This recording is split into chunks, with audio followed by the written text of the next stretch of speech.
Hello, I'm Chaplain Sutton with CLR 15, and this is the Before I Say I Do class, part of the I Relate series. As we go into slide 2, as you see, the purpose of this class is to help you consider when you are ready to get married. These different factors, the bullets that you see on your screen now, will help you discuss and define what marriage means for you, and to help you clarify your beliefs and values with your partner during this class. We'll also talk about different aspects of intimacy, which will help you to make the right decision as you move forward. Next slide. I want you to take a little moment and take a look at the picture on your slide. And if you need to, please pause this slide and ask the two questions that are on the screen. How do I define marriage? And how do I define love? If you would, please pause this slide and take a couple minutes and talk with your partner about these questions. Thank you. Welcome back.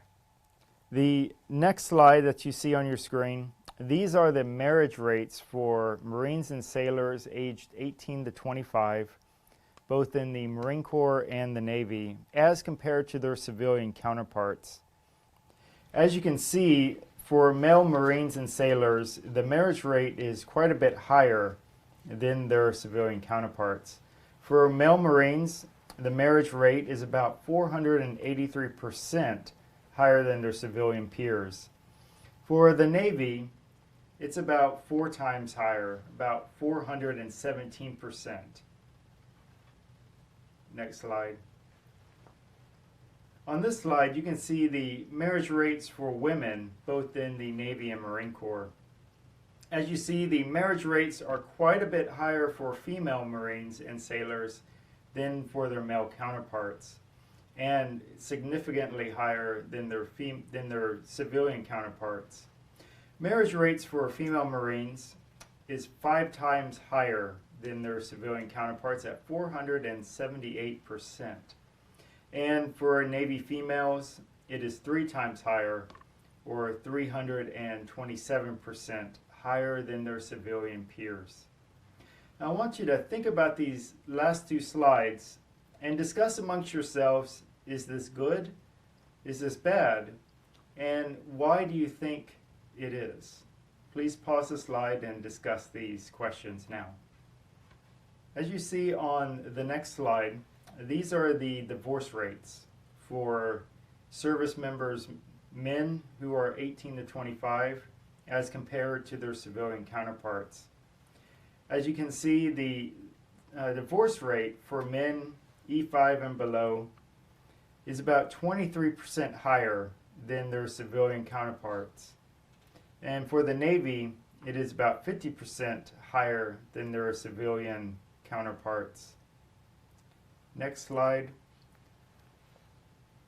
This slide represents the divorce rates for female Marines and sailors 18 to 25. The divorce rate for Marine and Navy sailors is about 3 times higher than their civilian peers. That's 317% higher for Marines and 338% higher than for the Navy than their civilian peers.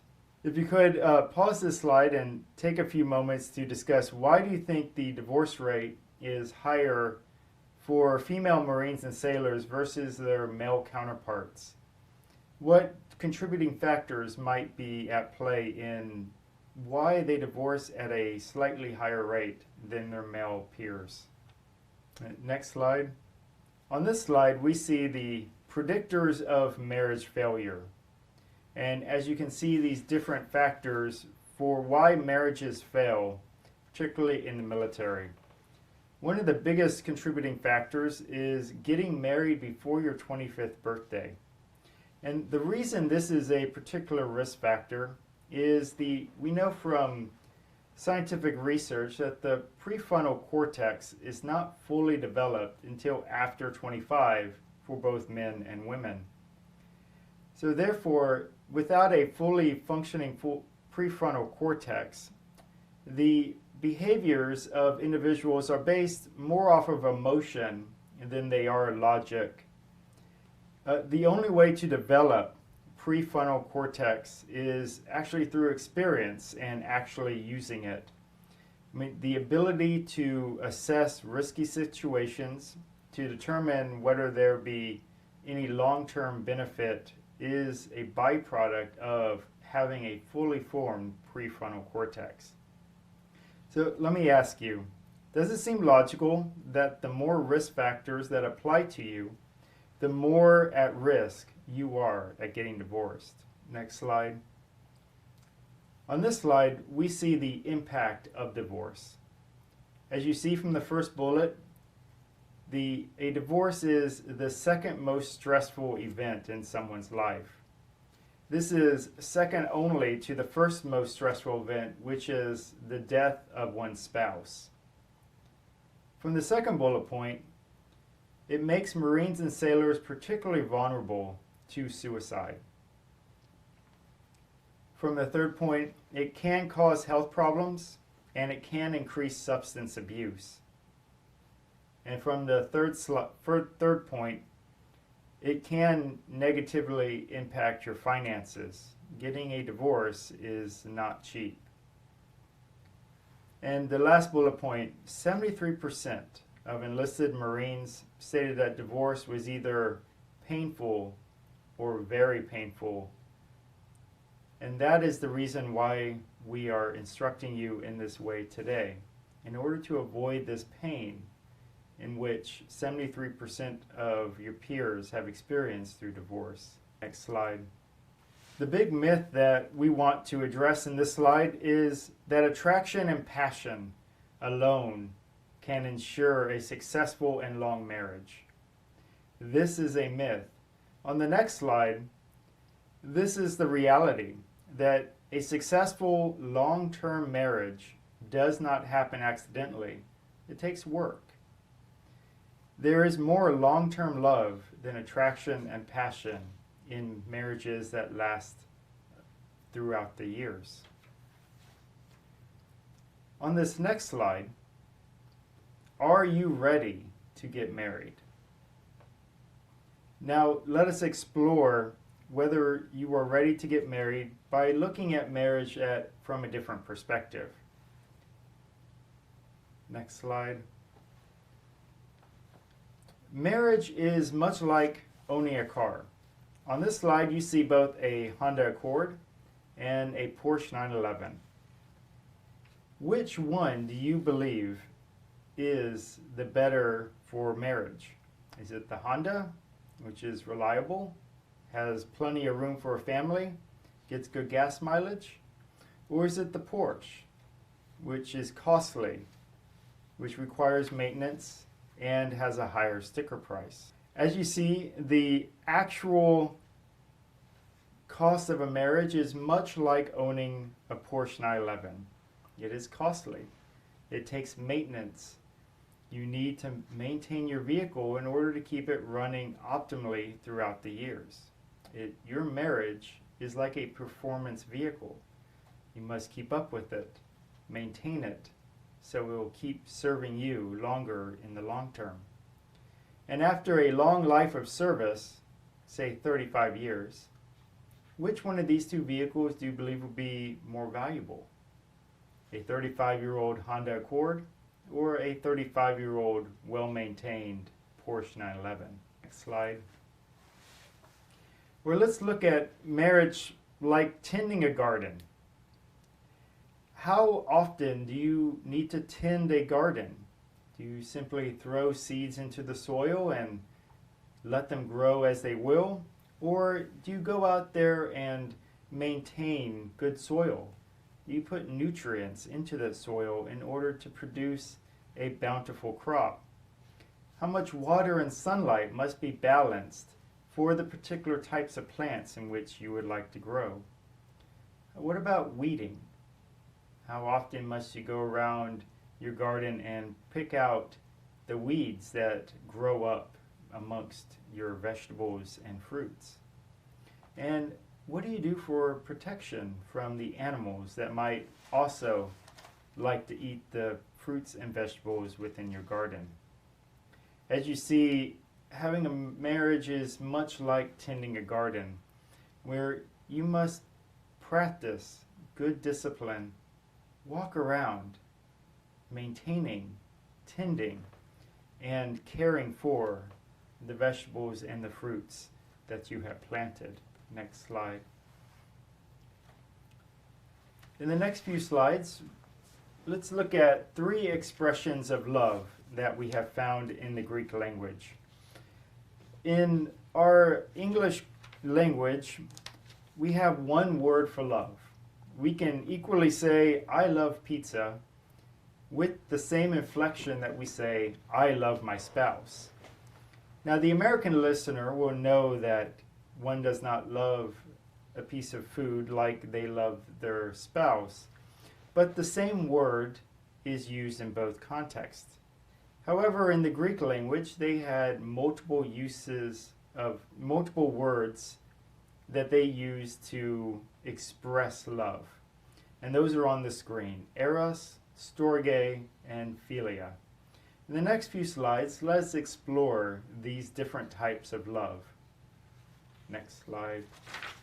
The first area of love that we would like to look at is eros. Eros is romantic love. It is sex. It is passion. It consumes you as the hormones flood through your brain. This is the most intense of the loves. Its example of this is like your first true love, or the first time that you saw your spouse or your fiance. You were flushed with excitement and you were consumed by the thought of being with them. Next slide.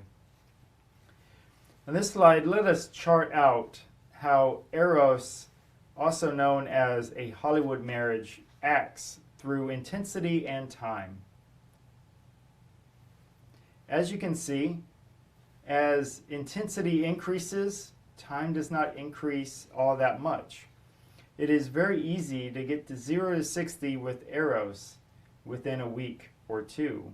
It shoots straight up like a rocket. However, a Hollywood marriage, the marriage that says happily ever after, we expect through that myth of culture that the line will continue at the intensity in which it peaked at all the way throughout the years. Actually, as you see, the intensity of eros peaks.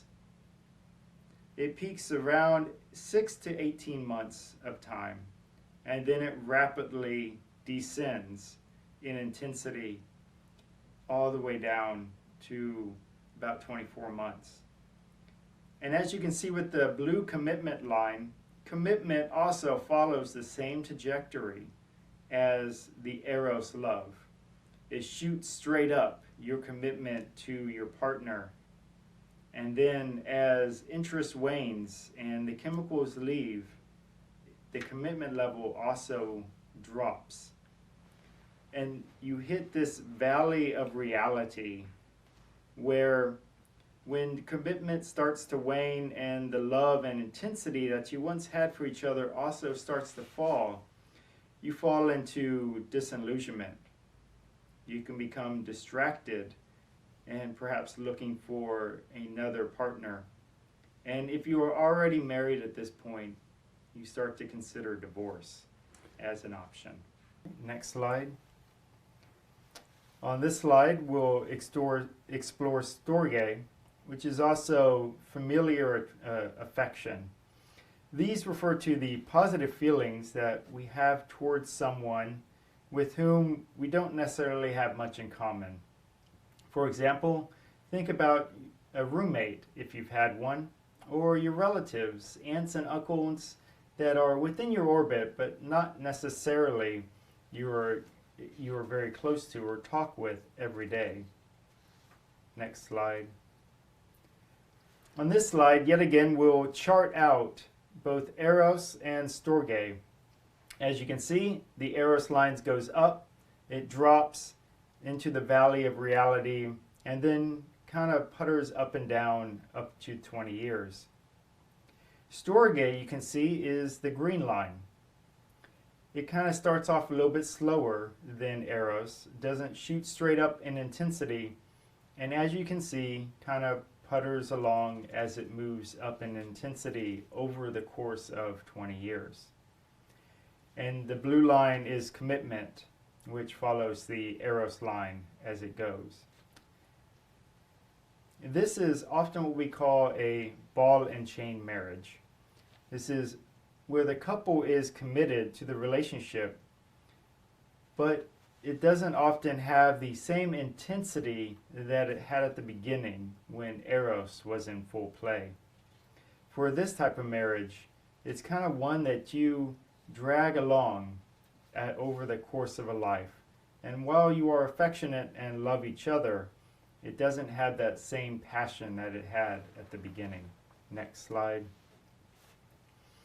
On this slide, we'll explore philia, which is often referred to as best friends.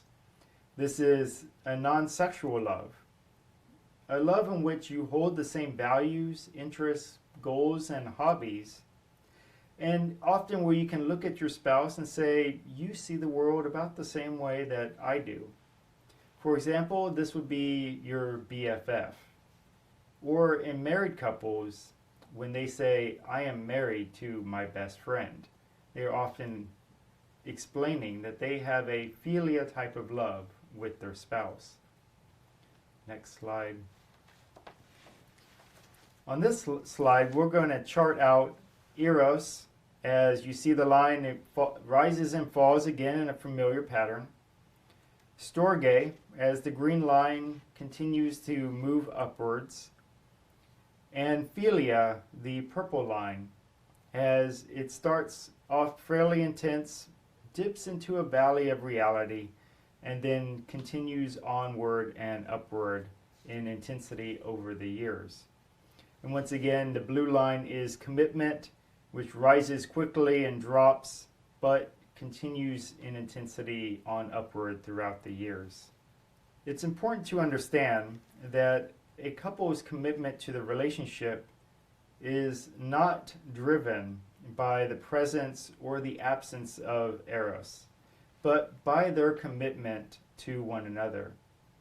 In other words, they have chosen to act in a loving way toward their spouse, even when they don't feel like it, because they have vowed to love, honor, and cherish each other during their wedding vows. Commitment drives their action, not the intensity of their feelings in that moment. If a couple works hard to develop philia in their relationship and keep their covenant with one another, not the intensity of Eros alone, that covenant will drive their commitment to the relationship. And then Eros actually rebounds. Eros will continue to fluctuate over the course of the relationship, but it will grow as philia grows. Couples will eventually say, I really like you, and I really love you. This is the formula that you see on your screen, that long-term happiness in marriage. That's how you receive that long-term happiness. Next slide. Over the next couple slides, we're going to explore the 3 stages of love. Stage 1 on your screen is attraction. This is the first stage. This is love driven by hormones in both men and women. This is the intensity of sexual attraction and romance that you had when you first saw your partner. Objectivity is diminished as both couples see only the good in the relationship and each other in this first stage. It is the attraction and the being driven by the hormones that can cause us to miss certain red flags that we would not normally miss in a relationship. Next slide. This slide shows the second stage of love, attachment. This is more than sexual attraction. This is a deep friendship. Couples spend more hours getting to know each other, who the person is, what they like to do, who they are, during this stage of attraction. Next slide. Stage 3 of love is allegiance. Allegiance is the bond that keeps a couple together for the long haul. Couples who have a significant level of trust and intimacy will display a stable love. This is the mature stage of love. Next slide. On this slide, we see the 3 stages of love charted out in a pie graph. Research shows that storge and philia grow in a relationship over time when the relationship is healthy. These couples grow to become great lovers and great friends.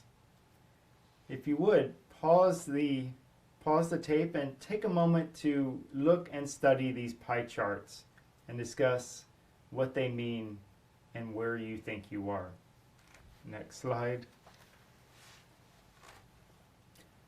On this slide, we're going to explore the wedding versus the marriage. A wedding, just a public declaration of intent. And as you can see, marriage, a wedding costs money.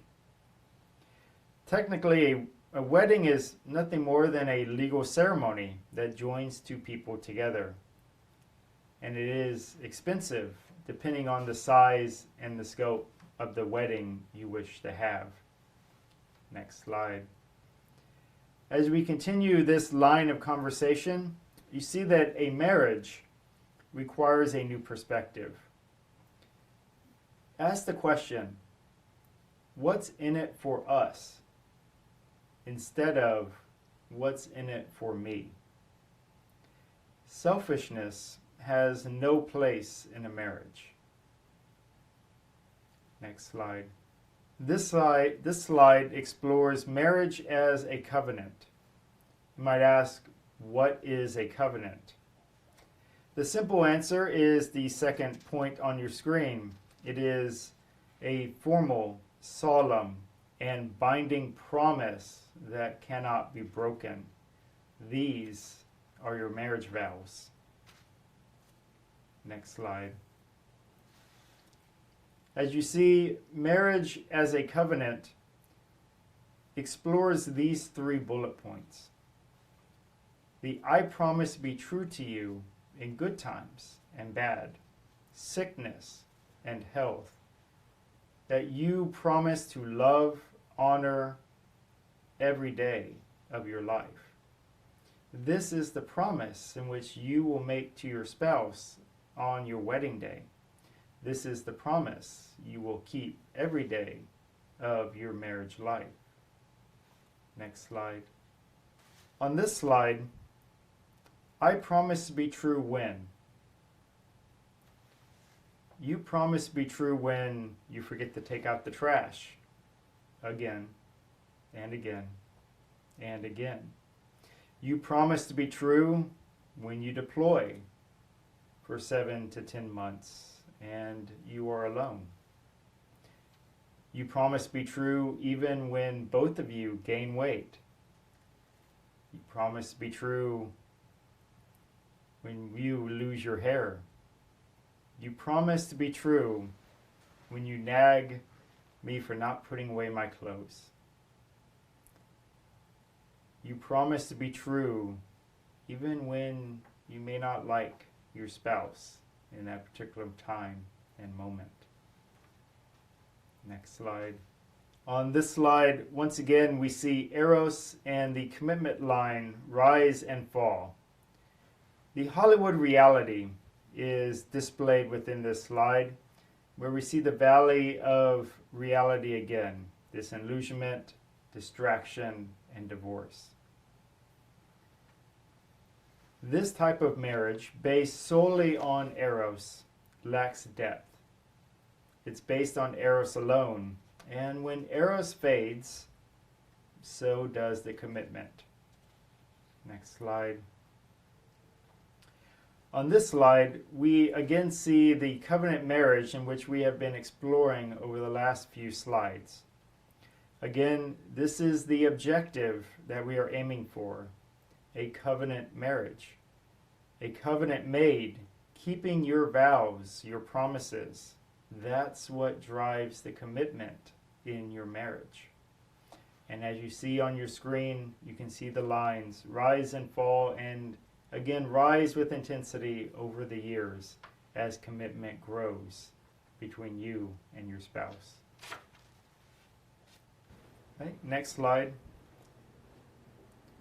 This slide, we see intimacy equaling closeness. And the 4 bullet points here are how intimacy does equal closeness in both the physical, emotional, spiritual, and the relational aspects of one's relationship. Next slide. First, let's look at physical intimacy. As you probably already suspect, this does deal with sex and the sexual act. But there is also several non-sexual ways in which we show our physical intimacy to one another, such as holding hands, hugging, back rubs, not leading to sex, and sitting close to one another, enjoying TV or reading next to each other. Next slide. On this slide, we look at emotional intimacy. Emotional intimacy is the essential component to a healthy marriage. The expression of emotions can be challenging. It requires vulnerability on both people's parts. The basic 4 emotions, which we'll look at in depth here: happiness, sad, scared, and mad. Next slide. The first of the basic 4 is happy. And as you see, happy ranges from being glad to being ecstatic, as you just heard the best joke you've ever heard in your life. Next slide. The next of the basic 4 emotions is sad. Sad can be upset to mournful. Next slide. The next of the basic emotions we will look at is scared, such as being anxious, all the way to being petrified, as you can't move, you are so scared. Next slide. And the next basic emotion we'll look at is mad, which goes all the way from just being huffy to being absolutely irate and seeing red. Next slide. On this slide, we see some insights on anger. As you see from the first bullet point, rarely is anger the real emotion. This is because anger can often mask sadness, fear, because sadness and fear often express themselves as a more valid emotion, anger. We get told a lot of the times that it's okay to be angry, especially for men in our culture, but to be sad or to be anxious, to be fearful, is to show weakness. So I ask you, when you are angry, to peel back the onion on your anger and see if it is not masking one of these other emotions, such as sadness or fear. Next slide. Emotional intimacy. With these, we have a series of questions. How well do you express your emotions? Do you share your emotions with your partner? Do you value your partner's emotions? Do you keep your guard up and not share your true feelings? And are you able to be vulnerable with your spouse? Next slide. On this slide, I would like you to practice how you might be feeling. Take some time to go through these 4 basic emotions and ask and I'll give you 3 scenarios. Please pause the slide after each one of these scenarios. The first scenario: your parents are coming to visit for the first time since your wedding. How might you be feeling? Happy, sad, scared, or mad? Please pause and discuss. The second scenario: you are about to spend your first week apart as a married couple. How might you be feeling? Happy, sad, scared, or mad? Please pause the video and discuss. Third scenario: you have just learned that you are pregnant. How might you be feeling? Happy, sad, scared, or mad? Please pause the video and discuss. Being able to identify and to take ownership of and discuss our feelings is fundamental to marital success. Next slide. On this slide, we're going to explore some spiritual intimacy. Here are some things that you need to consider. Beliefs. Do you and your partner have shared beliefs? Worship. Do you and your partner have a shared style of worship? And finally, is there any spiritual baggage from your past that you need to discuss with your partner? Next slide.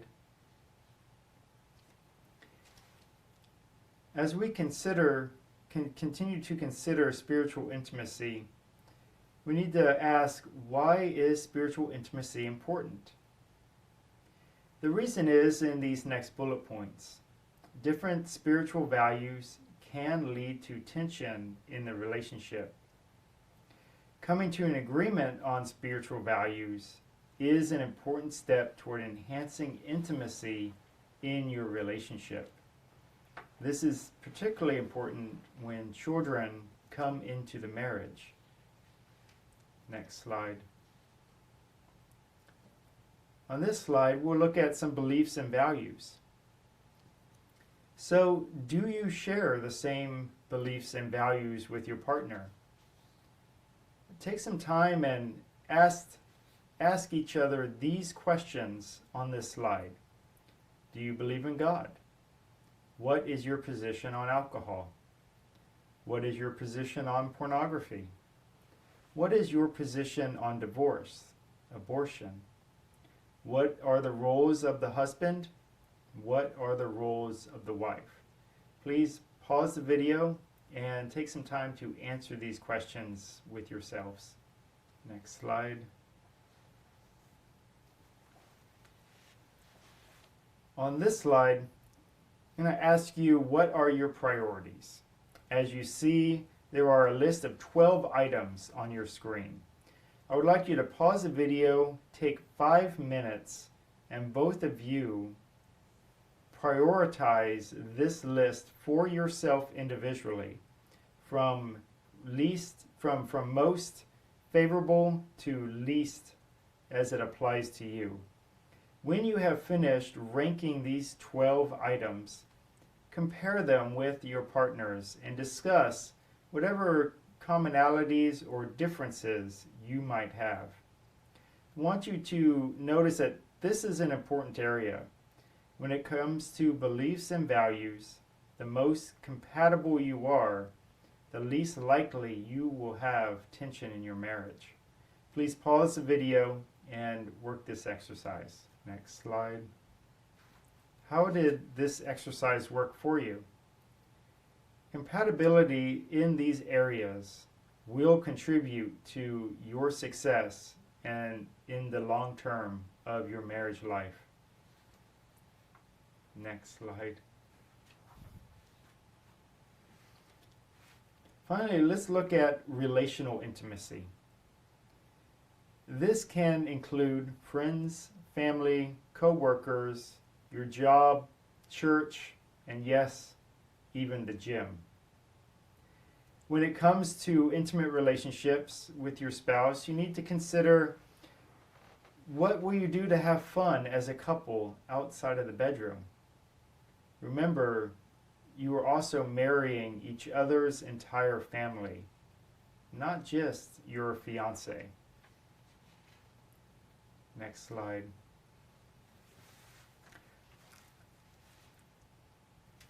On this slide, you see a social atom. Now, this is not my social atom. This was a social atom of the chaplain who developed this brief. And as you can see, husband and wife are in the middle of the atom, the circle that encompasses the husband and the wife. So let's break down what the different lines mean in this atom. Now, this social atom is used to depict all the relationships that the couple shares. The squares represent males, circles represent females, triangles represent other entities such as work and hobby, etc. The connecting lines represent the health of the relationship. A solid line means that the relationship is healthy. A dotted line in this social atom indicates that the husband's parents, as you see, are both deceased. And a jagged line, the one that goes zigzags, represents a strained relationship, such as with the husband and his hobbies.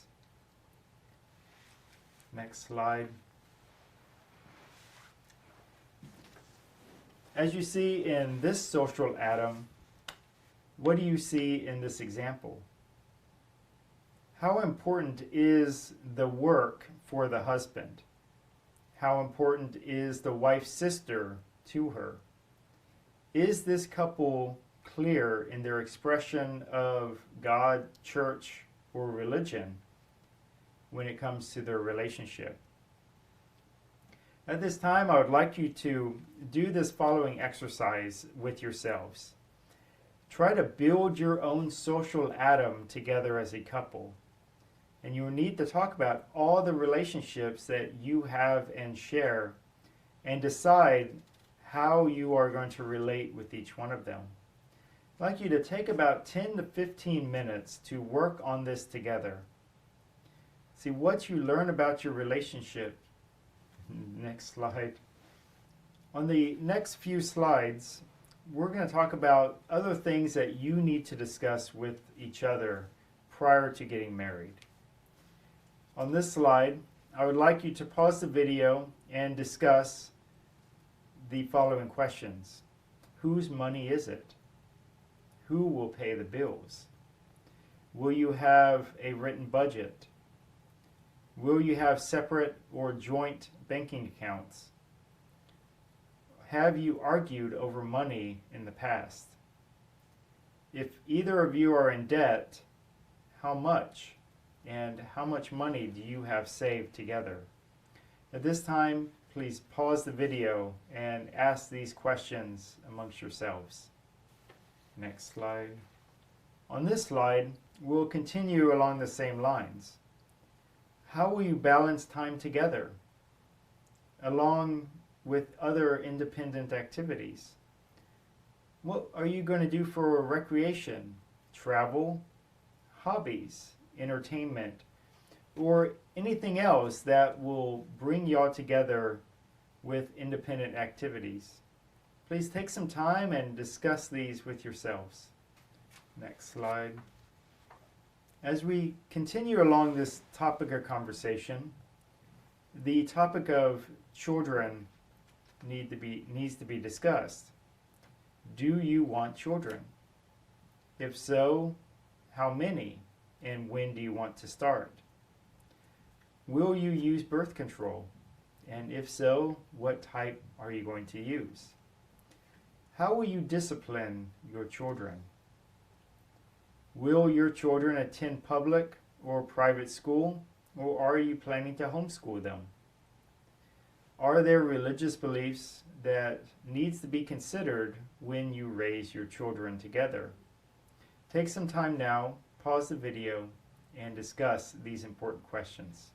Next slide. On this slide, I would like you to discuss these following questions with yourselves. What do you want to accomplish in life? Will both partners have a career? How long do you plan to stay in the military? Do you have a mindset that says our marriage comes before the military? You see, compatibility in these areas will contribute to a successful and long marriage. Please take some time and seriously consider these questions. Next slide. On this slide, we see the same diagram that we have explored previously. Remember, this is the objective, that covenant drives commitment. Next slide. On this slide, we need to ask 3 questions concerning divorce. Will divorce be an option in the marriage? And if it is an option, under what conditions? If divorce is an option, why are you planning to marry in the first place? I'd like you to ask each other these questions. Please pause the video and ask whether or not divorce is an option, why and under what conditions it would be an option, and if it is, whether or not getting married in your current timeline is the prudent thing to do. Please pause the video and ask these questions. Next slide. On this slide, we see the million-dollar question. If you are not close to 100% certain that you are ready for marriage, I urge you to please wait. Do the necessary work that we have explored in this presentation before you say I do. Next slide. On this slide, you see the important resources that you have available to you. Your unit chaplain, your deployment readiness coordinator, military and family life counselors, MCCS, and the Credo program, which offers marriage retreats. Next slide. Once you have already been married, we offer this class as well for you, now that you have tied the knot. Once you have tied the knot, we urge you to attend this additional training along the iRelate series. I thank you for your time and for your consideration on the important aspects of exploring why you want to be married. I would ask that you continue the discussion on these important topics that I have raised for your relationship today as you continue to move forward. If it's not the right time to get married, I urge you to wait until you can have that optimal time when you can come together and be fully face-to-face as well as side-by-side in your commitment together. Thank you, and hope you have a good day.